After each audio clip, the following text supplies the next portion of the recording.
Shout out sa mga principal ng Batangas Elementary School. Dito po sa lalawigan ng Batangas, hindi ko na babanggitin kung saan. Pero alam nyo po kung sino kayo. Nais ko pong inyong malaman, ipaalam sa inyo o ipaalala sa inyo, baka inyong nalilimutan na ang ginawa ninyong pagpapalit ng uniforme ng mga bata ay labag sa batas ng DepEd. Mababasa nyo po yan sa inyong batas. DepEd Order number 065 Series of 2010. Kaya mahal na principal, ako'y nakikiusap na dapat sundin nyo ang batas para sa kabutihan ng mga magulang at ng mga bata. Dahil isipin nyo palagi na ang buhay po ng tao, katulad naming kahit isang tuka, ay mahirap po sa amin ang gumastos ng magpatay ng bagong uniforme.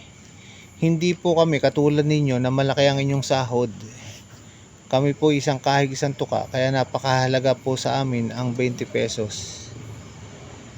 Pambili ng bigas, pambayad sa kuryente, pambayad sa tubig. Ang iba nangungupahan pa ng bahay. Isipin nyo po lagi kung paano kayo makakatulong sa inyong kapwa, lalo na sa mga bata, sa mga magulang. Masdan ninyo ang Pangulong Marcos. Iniisip lagi ng Pangulo kung paano mapapaluag ang kabuhayan ng mga Pilipino.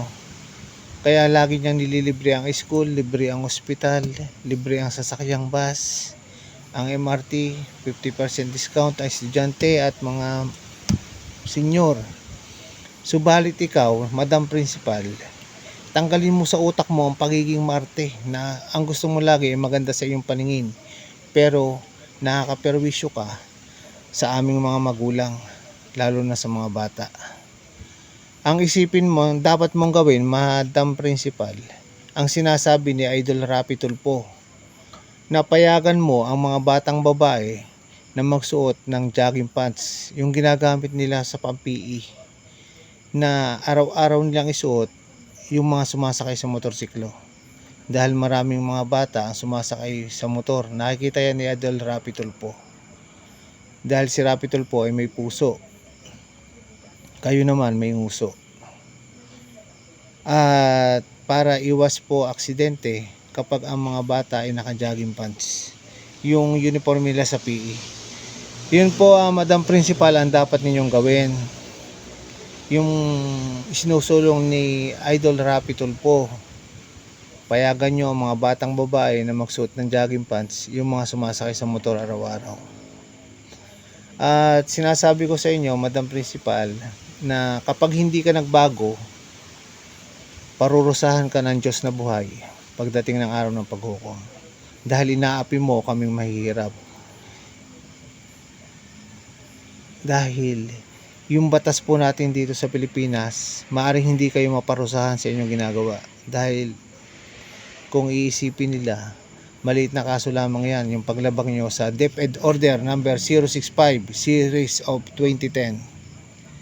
Kaya ako'y sinasabi ko lang sa inyo, pinapaalalanan ko kayo mga Madam Principal, matakot kayo sa Diyos na buhay.